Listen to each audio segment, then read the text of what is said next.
cuánto debemos agradecer por Pablo y por hombres como él que el Señor ha levantado en la historia y va a seguir levantándolos hasta el día final. Ahora, volviendo allá a Hechos, Pablo acepta la proposición y le dice, hazlo para que sepan que tú andas ordenadamente guardando la ley. Pero vienen ellos y Jacobo una vez más se acuerda de que esto de las ordenanzas era propiamente para ellos. Y ahora Jacob recuerda esto y dice, pero en cuanto a los gentiles que han creído, nosotros hemos escrito determinando que no guarden nada de esto. ¿Nada de qué? De las ordenanzas. O sea, el ritualismo de la ley. Solamente que se abstengan de lo sacrificado a los ídolos, de sangre, de ahogado y de fornicación. Ellos dijeron que lo hiciéramos y que al hacerlo nosotros haríamos muy bien. Entonces Pablo tomó consigo a aquellos hombres y al día siguiente, habiéndose purificado con ellos, entró en el templo. Por última vez entró en el templo. Jesús también entró por última vez en el templo y fue a la cruz. Ahora Pablo está entrando por última vez al templo y va a la cruz. Vamos a verlo en los capítulos que restan de este libro de los Hechos. Entró en el templo para anunciar el cumplimiento de los días de la purificación, cuando había de presentarse la ofrenda por cada uno de ellos. Esto tardaba aproximadamente unos 7 días después de cumplirse, después de anunciarse. Pero resulta que cuando esos 7 días se cumplieron, andaban ahí, dice el versículo 27, unos judíos de Asia. Al verle en el templo, alborotaron a toda la multitud y le echaron mano, dando voces. Varones israelitas, ayudad, este es el hombre que por todas partes enseña a todos contra el pueblo la ley y este lugar. La ley y este lugar. Y además de esto, ha metido a griegos en el templo y ha profanado este santo lugar. Porque antes habían visto con él en la ciudad a Trófimo de Éfeso, a quien pensaban que Pablo había metido en el templo. Así que toda la ciudad se conmovió y se agolpó. El pueblo, y apoderándose de Pablo, le arrastraron fuera del templo e inmediatamente le cerraron las puertas. Notemos cómo esta gente enardecida, es decir, los judíos recalcitrantes, los judíos extremistas, hermanos, que no entendían esto, que no comprendían bien la situación. Dice que están aquí diciendo que Pablo enseñaba en todas partes contra el pueblo, es decir, contra los judíos. Enseñaban que él estaba alborotando a los gentiles para ponerlos en contra de los judíos. Y dice aquí que también el apóstol Pablo estaba enseñando, en este caso ahora, a los judíos a apostatar de Moisés, que es lo que vimos hace un momento, es decir, a que no cumplieran la ley. Qué tremendo. Y además lo acusan, hermano, de profanar el templo. Y de qué manera decían ellos que lo había profanado. Pues dicen que había metido gentiles en el templo. Una cosa bien tremenda, porque realmente, hermano, esto era tan terrible el celo de ellos que no permitían que ningún gentil entrara al templo. Y el gentil que entraba era alguien que había firmado su sentencia de muerte. Y si descubrían que algún judío lo había metido, también al judío que había hecho esto, también lo mataban. Es más, ni siquiera lo juzgaban. La profanación del templo era, por decir así, un pecado que ni se juzgaba delante de un jurado, delante de ninguna corte, sino que de inmediato lo tomaban, hermano, y lo mataban. Lo mataban. Esto es lo que estaban buscando hacer con Pablo. El único que no estaba ahí era Trófimo, que también debían de haberlo buscado para matarlo, pero él no estaba ahí. No era cierto que Trófimo había entrado al templo. Dice entonces que en el versículo 31, y procurando ellos matarle, se le avisó al tribuno.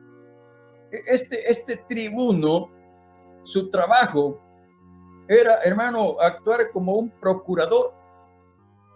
Es decir, en cualquier lío, cualquier conflicto, el procurador veía cómo trataba de la manera de apaciguar los ánimos y de aclarar las situaciones, evitar muertes, evitar asesinatos, muchas veces acalorados. Y lo tremendo de esto, que muchas de estas cosas a veces estos motines terminaban matando a alguien que acusaban, y al investigar más tarde se descubría que habían matado a un inocente. Por eso estaba este hombre ahí, para que inocentes no murieran. Dice que se le avisó al tribuno de la compañía que toda la ciudad de Jerusalén estaba alborotada. Tomando luego soldados y centuriones, corrió a ellos, y cuando ellos vieron al tribuno y a los soldados, dejaron de golpear a Pablo. Entonces, llegando el tribuno, le prendió y le mandó atar con 2 cadenas, y preguntó quién era y qué había hecho. Esa era la atribución de este hombre: investigar, no aceptar las denuncias así como cualquier cosa, sino que él procuraba saber la verdad de los asuntos para proceder correctamente según ley. Miren, los judíos sabían esto: acusaban a alguien y lo llevaban ante los tribunos, y los tribunos los juzgaban, y si ellos determinaban que realmente había un delito, ellos mismos se encargaban inclusive de prestarles el servicio como dijera, de matar a los transgresores. Pero dice aquí que entre la multitud unos gritaban una cosa y otros otra, y como no podía entender nada el tribuno, de cierto, a causa del alboroto, le mandó llevar a la fortaleza. Al llegar a las gradas, aconteció que era llevado en peso por los soldados a causa de la violencia de la multitud, porque la muchedumbre del pueblo venía detrás gritando: ¡muera! Tendríamos que hallarnos nosotros en tales circunstancias para entender lo que estaba pasando y lo que Pablo sentía. ¡Qué aflicción! Pero ¿qué tenemos aquí? Una vez más, como he venido enseñándoles, el Señor sigue librando al apóstol Pablo de morir. No lo libra de golpes, de cárceles. No lo libra, hermano, de insultos, de acusaciones, etcétera, etcétera, etcétera. Más bien todo eso abona, hermano, para la predicación de la palabra. Noten que casi por lo general en cada situación, hermano, que se presentaba, era una oportunidad para que Pablo pudiera hablar de su testimonio, de su conversión y también de su ministerio. Es lo que sucede a partir de aquí. Pablo elabora aquí una defensa preciosa, hermanos. Una defensa preciosa que nosotros debemos, hermano, entender. Puede que nosotros nos hallemos en algún conflicto, en algún momento, en alguna situación, pero entendamos que esas tribulaciones son oportunidades para que podamos darle, inclusive a aquellos que están dañándonos. Es oportuno de que les testifiquemos. Es oportuno, hermano, de que vean que ellos también pueden disfrutar, pueden vivir la salvación que el Señor nos ha dado a nosotros. Eso es lo que el apóstol Pablo trataba de demostrarles. Por eso él les dice, el tribuno lo interroga, porque Pablo le dice al tribuno: ¿se me permite decirte algo? Y él dijo: ¿sabe griego? A mí me extrañó esto. ¿Sabe griego? Porque después el apóstol Pablo en el versículo 40 al final está diciendo que él habló en lengua hebrea. A mí me impactó. Pablo debía ser un hombre que mínimo debía de hablar unos 4 o 5 idiomas. Sí, amén. Mínimo. Griego, latín, hebreo y quién sabe qué más.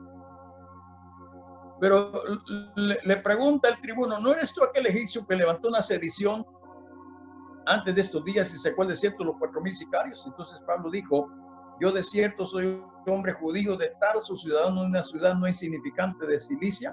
Yo no sé si Pablo portaba documentos, yo no sé si los ciudadanos de aquella época tenían un DUI como nosotros para identificarse.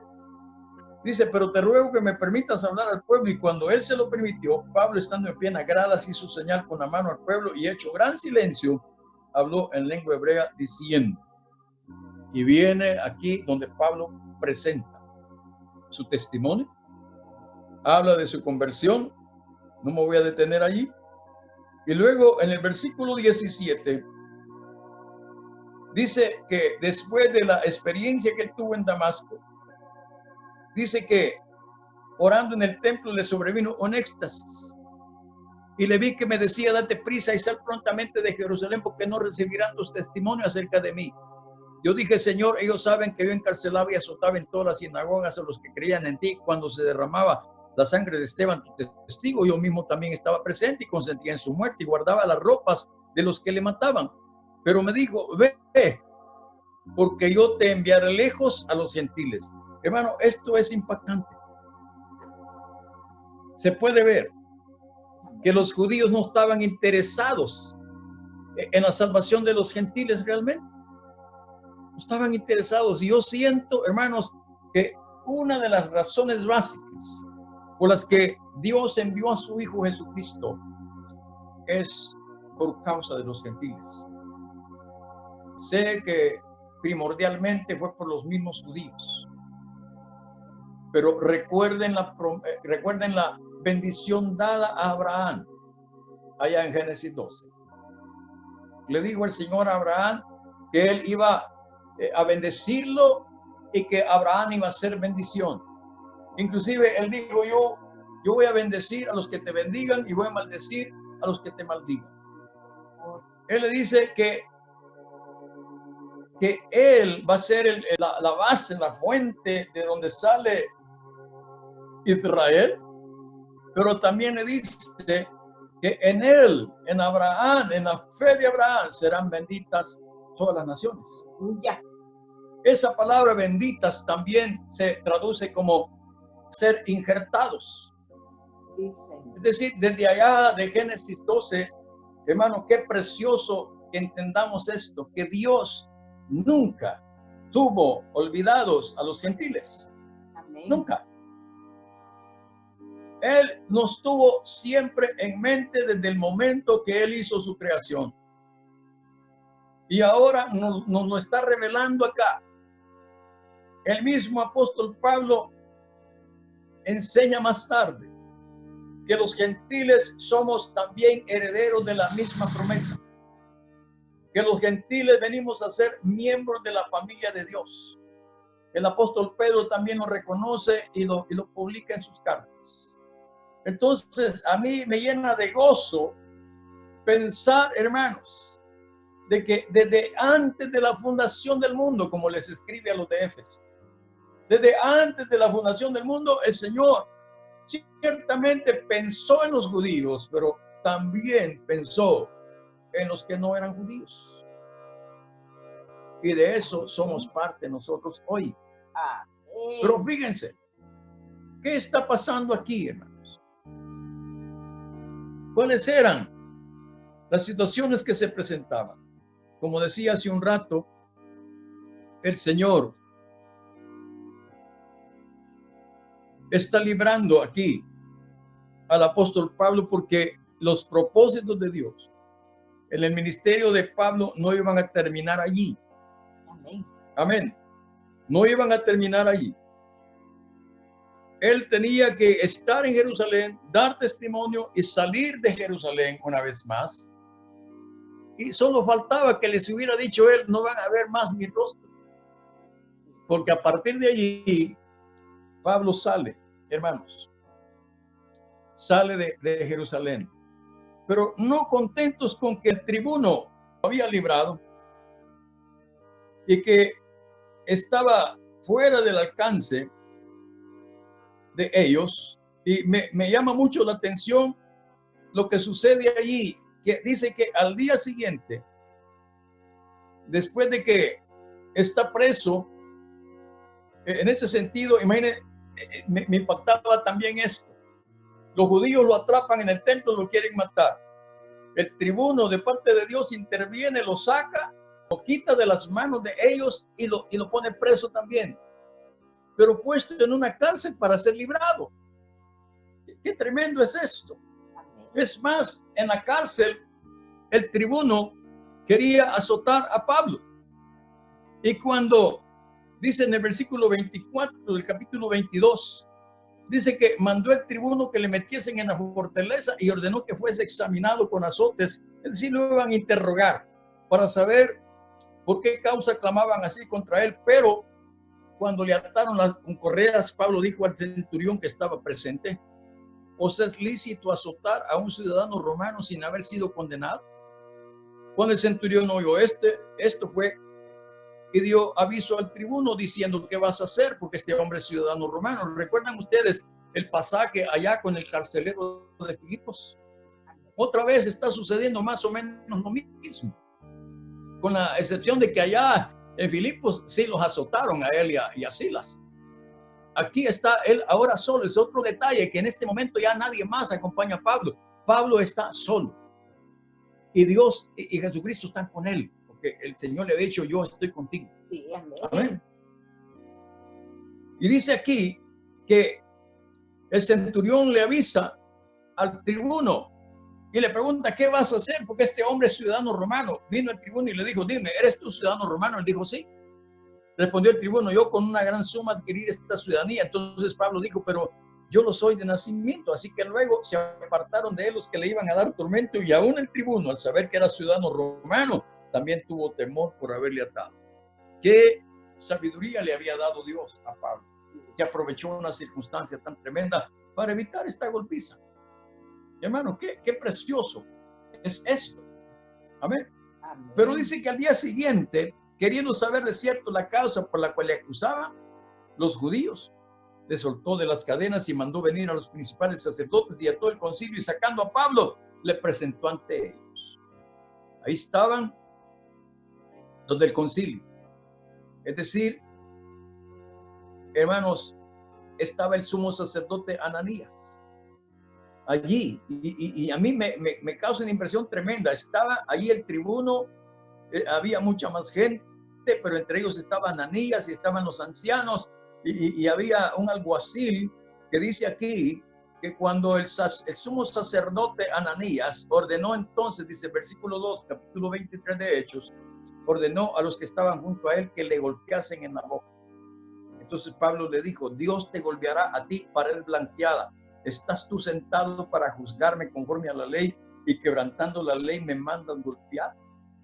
Los que estaban presentes dijeron al sumo sacerdote de Dios injurias. Pablo dijo: no sabía, hermanos, que eres sumo sacerdote, pues escrito está: no maldecirás a un príncipe de tu pueblo. Qué tremendo esto, hermanos. Que el apóstol Pablo está en una situación bien especial, porque en el capítulo, estamos viendo el capítulo 23, vean lo que sucede en Juan capítulo 18, Juan capítulo 18, versículo 19. Cuando Jesús fue arrestado, sucedió algo bien interesante, que se está repitiendo también con algunos detalles, unos más, otros menos, pero fíjense en este capítulo 18, versículo 19 al 24. Ya cuando tenían detenido a Jesús y estaba en un interrogatorio, el sumo sacerdote, dice el versículo 19, preguntó a Jesús acerca de sus discípulos y de su doctrina. Jesús le respondió: yo públicamente he hablado al mundo, siempre he enseñado en la sinagoga y en el templo donde se reúnen todos los judíos, y nada he hablado en oculto. ¿Por qué me preguntas a mí? Pregunta a los que han oído qué les haya yo hablado. He aquí, ellos saben lo que yo he dicho. Cuando Jesús hubo dicho esto, uno de los alguaciles que estaba allí le dio una bofetada diciendo: ¿así respondes al sumo sacerdote? Jesús le respondió: si he hablado mal, testifica en que esté el mal. Y si bien, ¿por qué me golpeas? Y no hubo respuesta. Anás entonces le envió atado a Caifás, el sumo sacerdote. Y yo en una ocasión dije: qué raro, dos sumos sacerdotes, eso no hace sentido. Algunos explican que uno ya había salido del tiempo de sacerdocio, ya estaba jubilado, pero él seguía funcionando como sumo sacerdote. ¿Qué cosa más tremenda hacían ellos? Pero fíjense, ahí dice: así respondes al sumo sacerdote, pero no hubo respuesta. Pablo sí dice: hermanos, perdonen, yo no sabía que es el sumo sacerdote. A mí me llama la atención Hermano, Pablo no iba a reconocer a Ananías. Si ustedes recuerdan, cuando Pablo pidió cartas para perseguir a los del camino, Ananías y otros le dieron licencia, le dieron cartas al apóstol Pablo para realizar tal cosa, pero habían pasado ya varios años y algo había pasado, o a lo mejor el sumo sacerdote ni siquiera iba vestido de una manera en la que se pudiera identificar. Qué tremendo esto, hermanos. Pero él dice, en este caso, que lo perdonen, ¿verdad? Que lo disculpen, que no se había fijado, que no se había dado cuenta, no había identificado al sumo sacerdote. Y si él hizo tal cosa de decirle pared blanqueada, Jesús lo hizo en Mateo 23. Hermano, ¿cómo puso a los fariseos en una situación tan tremenda? Y aquí el apóstol Pablo está haciendo otro tanto. Qué tremendo, hermano. Ahora, yo he ido viendo todo esto, hermanos, pero fíjense, volviendo a el capítulo 23, el versículo 11, después de esta situación, una vez más el tribuno lo salva, porque estaban reunidos ahí fariseos y saduceos, y otra vez Pablo, por la inteligencia y la sabiduría del Espíritu, se salvó poniendo en conflicto a los saduceos y fariseos, diciendo que él estaba preso ahí por causa de la resurrección. Y aquí explica que debido a que los saduceos creían en la resurrección, pero los fariseos no, y se armó un relajo allí, de tal manera que esto, como dicen, se armó, se vino como una cortina de humo, desviando la atención de las cosas. Los mismos fariseos, hermano, explicaron esto. Vamos a leerlo. 23:9, y dice, y hubo un gran vocerío, y levantándose los escribas de la parte de los fariseos contendían diciendo, ningún mal hallamos en este hombre. Los fariseos lo declararon inocente. Qué tremendo esto, hermanos. Ningún mal hallamos en este hombre, y que si un espíritu le ha hablado o un ángel, no resistamos a Dios. Y habiendo grande disensión, el tribuno, teniendo temor de que Pablo fuese despedazado por ellos, mandó que bajasen soldados, que arrebatasen de en medio de ellos y le llevasen a la fortaleza. Es decir, vez tras vez, en este episodio, hermano, Dios usó las fuerzas romanas para salvar, para liberar a Pablo de que los judíos lo mataran. ¿Qué provisión o qué previsión, hermano, la del Señor en ese caso, protegiendo a su siervo?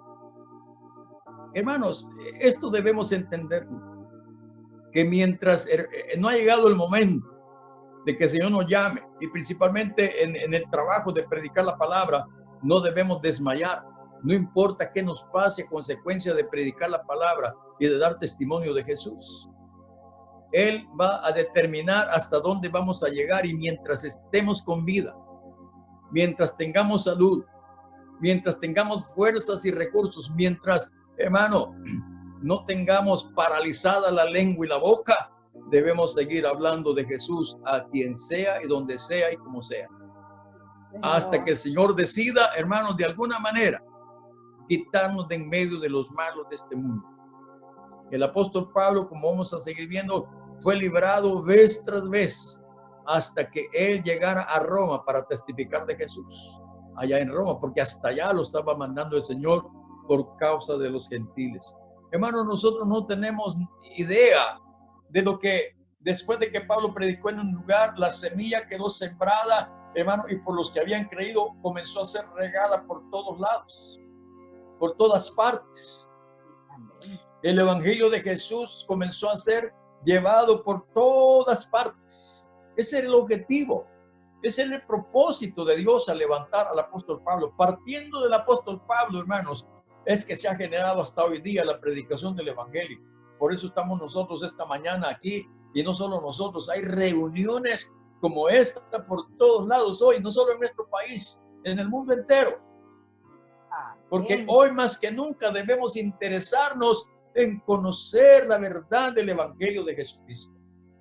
Y agradecer a Dios por aquellos hombres y mujeres valientes que se levantan, hermano, teniendo compasión, teniendo amor por las almas perdidas, están dispuestos inclusive no solo a arriesgarse físicamente, sino invertir los recursos que tienen a la mano para llevar este mensaje y, si es posible, hasta, hermano, poner en el altar sus propias vidas. Este es el ejemplo que Dios nos pone en el apóstol Pablo.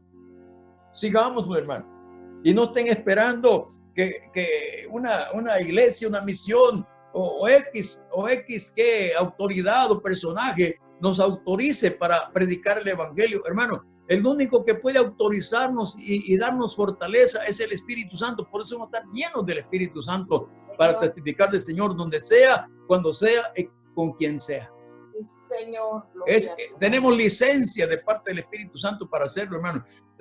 Como dijo el apóstol Pablo, estando preso, él dijo, la palabra de Dios no está presa. Sí, Señor. No está presa. Es lo que vemos acá. Por eso, después de este incidente, en el versículo 11, capítulo 23 de Hechos, dice que a la noche siguiente se le presentó el Señor. ¿Pueden ustedes imaginar este momento? ¿Pueden imaginar este momento, hermanos?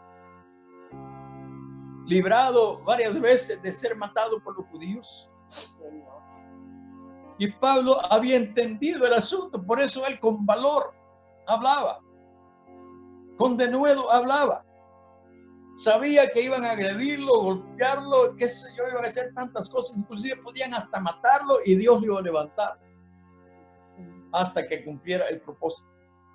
Dice aquí que el Señor se le presenta y le dice, ten ánimo, Pablo, ten ánimo. Ah, qué tremendo esto, hermano. Ten espíritu. Ten ánimo. Ten ánimo. Lo voy a repetir varias veces. Que eso también para nosotros, hermano. ¿Cuánta gente en nuestro medio hoy, debido a las circunstancias de la vida, debido a las tribulaciones, los problemas, hermano, debido a la escasez, debido a la enfermedad, debido a las amenazas que hay de toda cosa peligrosa, estamos desanimados? ¿Pueden imaginarse? Ten ánimo, Pablo, pues como has testificado de mí en Jerusalén, así es necesario que testifiques también en Roma. Pablo, tus sufrimientos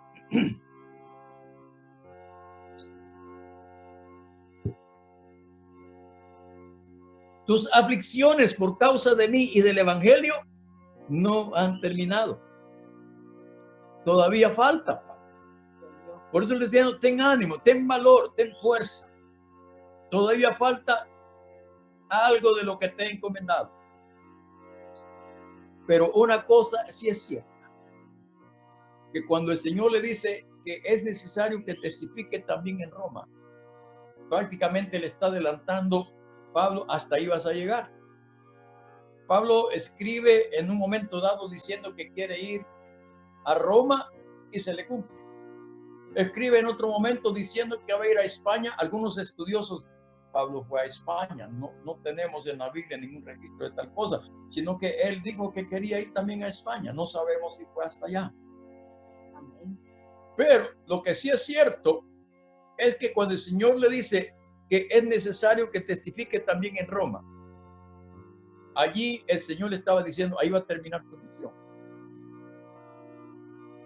Ahí va a terminar tu ministerio, físicamente. Pero una cosa interesante, el ministerio de Pablo no ha terminado. Amén. El ministerio de Pablo ha continuado hasta nuestros días. Sí, amén. Él sigue siendo el apóstol de los gentiles. Amén. Enviado por Jesucristo. Sí, sí. Y nadie puede tomar su lugar. Nadie. Amén. No hallamos en la Escritura que eso va a suceder. Es cierto que el apóstol Pablo escribe diciendo que el Señor ha dado estos dones ministeriales a la iglesia: apóstoles, profetas, evangelistas, pastores y maestros. Y en funciones puede que haya personas que se levanten con estos ministerios, principalmente hablando de los apóstoles, entre comillas. pero el lugar que le corresponde a Pablo es único. Sí, Señor. No hay más. Al día siguiente, dice el versículo 12, fíjense que dijera yo, los atentados en contra de Pablo seguían. Tramaron un complot y se juramentaron bajo maldición, diciendo que no comerían ni beberían hasta que hubiesen dado muerte a Pablo. Qué tremendo esto, hermanos. Qué fundamentalismo tan terrible. Y hermano, una cosa interesante, hermano, esta gente no podía pensar en otra forma. Siempre estaban hablando de matar, de asesinar, de perseguir. Qué cosa más tremendo. ¿Qué religión es esa, hermanos? ¿Una religión de muerte? ¿Dónde está entonces el mandamiento del amor fraternal dirigido? ¿O solo el amor fraternal era practicado solo entre los judíos, pero no estaban dispuestos a amar a los gentiles? ¡Qué serio! Y qué terrible hoy día en nuestro medio, hermanos, entre congregaciones. Si aquí hay muchas congregaciones, lo único que hace falta es que estén hablando de matar uno de una congregación a otra. En la historia de la iglesia se ha visto. Y ese mismo espíritu que estaba entre los judíos en aquella época. Qué serio. Pero ellos se juramentan, hermano. Dice que eran más de 40 hombres los que se habían juramentado. Versículo 13. Dice que estos fueron a los principales sacerdotes y a los ancianos y se ofrecieron, como Judas, que se ofrecieron para entregar a Jesucristo. Y ustedes están observando, yo vengo sacando situaciones que son comparables con lo que a Jesucristo le estaba pasando. Dice que estos hombres van a los principales sacerdotes y dicen: nosotros nos hemos juramentado bajo maldición. Imagínense, hermanos, estaban dispuestos. Y saben una cosa, esos hombres quedaron malditos. ¿Saben por qué? Porque no pudieron matar a Pablo, no pudieron cumplir su juramento y quedaron bajo maldición. Qué serio es, hermanos.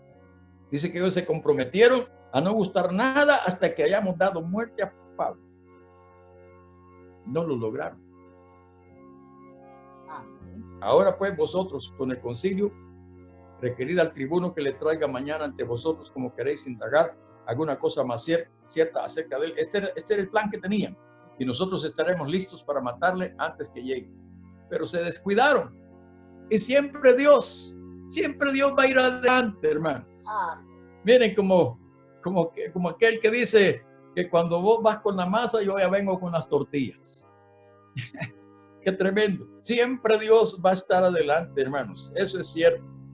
Mas el hijo de la hermana de Pablo, es decir, un sobrino de Pablo, oyendo hablar de la celada, es decir, era un joven, un muchacho, que no era, estaba pasando desapercibido, pero él escuchó lo que estaban diciendo. Y dice que cuando él escuchó esto, fue a la fortaleza donde estaba Pablo detenido y dio aviso a Pablo.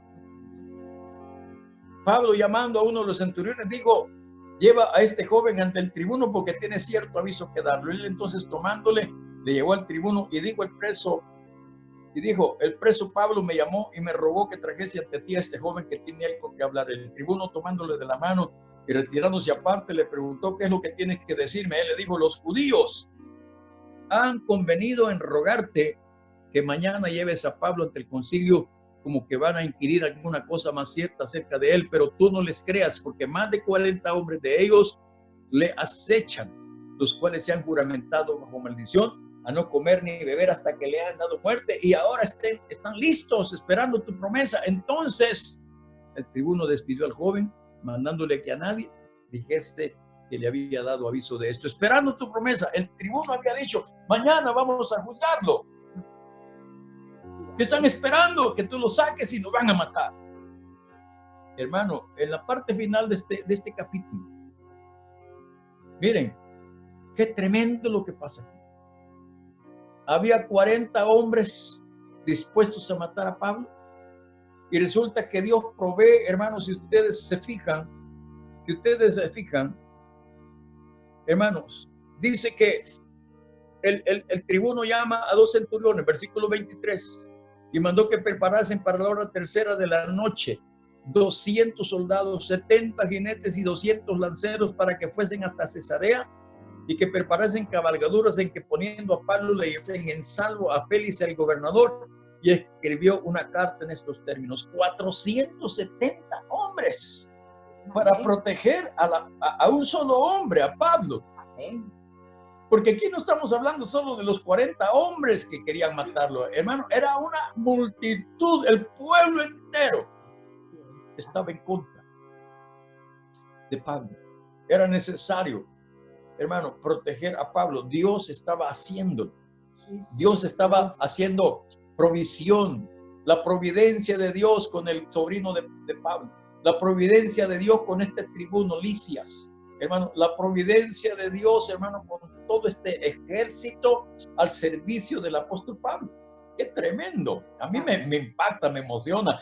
Y hermano, y debemos, creo yo, todos nosotros sentir y pensar de la misma manera. Hermano, mire, a veces nosotros somos salvados de algunas circunstancias y hermano, realmente no nos damos cuenta. Mire, aquí hay 470 hombres, quizá más, hermanos, pero no solamente hombres, también ángeles. Amén. Ángeles cuidando, ángeles protegiendo, ángeles obedeciendo las órdenes del Señor para preservar la vida de sus siervos. Hermano, yo estoy seguro que aún, hermano, dentro de estas circunstancias, aunque nos protegieran ángeles, aunque nos protegieran hombres, hermano, el día que Dios decide que nosotros tenemos que ir a su presencia a través de la muerte, va a suceder. Va a suceder.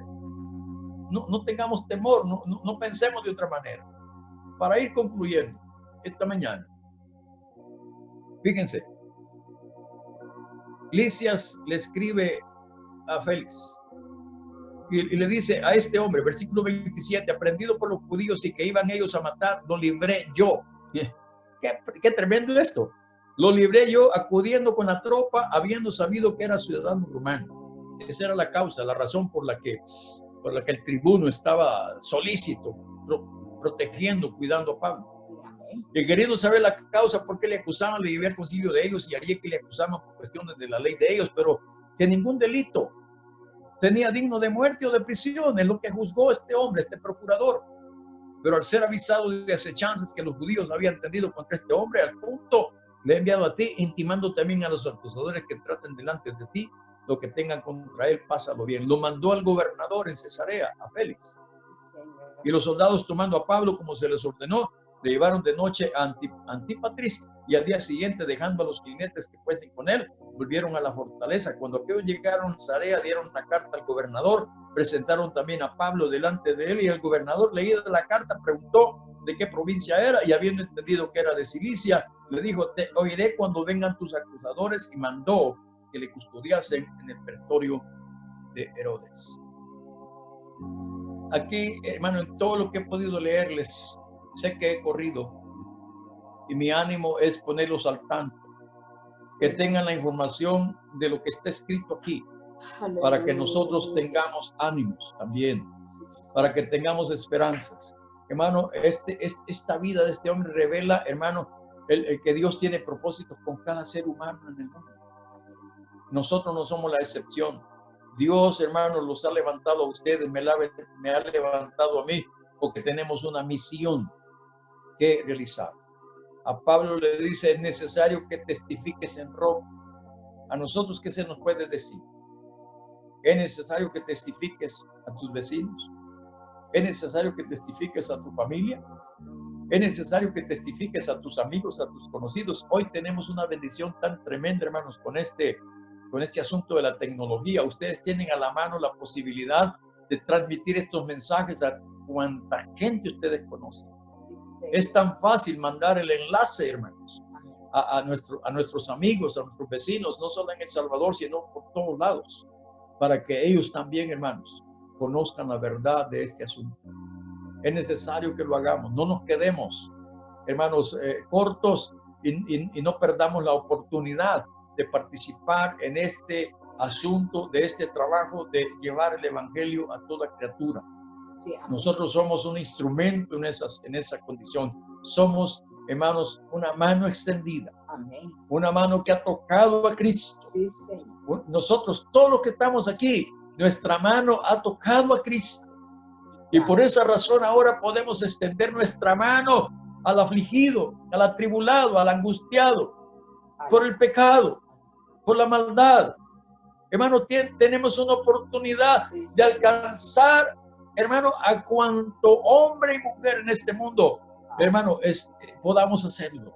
En el nombre de Jesús, esta mañana les animo para que no bajemos la guardia, para que nos levantemos y hagamos lo que el Señor quiere que hagamos en este sentido. Padre, esta mañana te damos las gracias. Te bendecimos porque tú eres bueno, Señor. Y porque tu gracia se ha derramado sobre todos nosotros. Señor, que como el apóstol Pablo seamos fortalecidos. Señor, que podamos cada mañana, cada noche, poder, Señor, estar en tu presencia, Señor, y conocer el deseo, el anhelo de tu corazón para nosotros y para tu obra. Glorifícate esta mañana y perfecciona tu poder. Mira, Señor, cuánta necesidad hay a nuestro derredor. Señor, nos ha levantado por causa de esos. Hay mucha gente que necesita urgentemente escuchar, recibir tu mensaje, tu palabra, tu evangelio, pero también, Señor, necesita esta gente que conozcan y vean modelos, ejemplos preciosos, gloriosos, que tú has levantado en cada uno de nosotros para darles a ellos la oportunidad también, Señor, de conocerte y ser salvos. Padre, muchas gracias esta mañana. Le dice a cada hermano, Señor, a cada hermana, a cada familia, llega donde están, Señor, no solamente aquí en El Salvador, sino a todo lugar donde este mensaje pueda llegar. Señor, bendice a los que oigan este mensaje y rescátalos, sálvalos, perdona sus pecados, Señor, y libértalos de la esclavitud del pecado, Señor. En el nombre de Jesús. Muchísimas gracias esta mañana. Amén y amén. Amado, Dios los bendiga. Señor.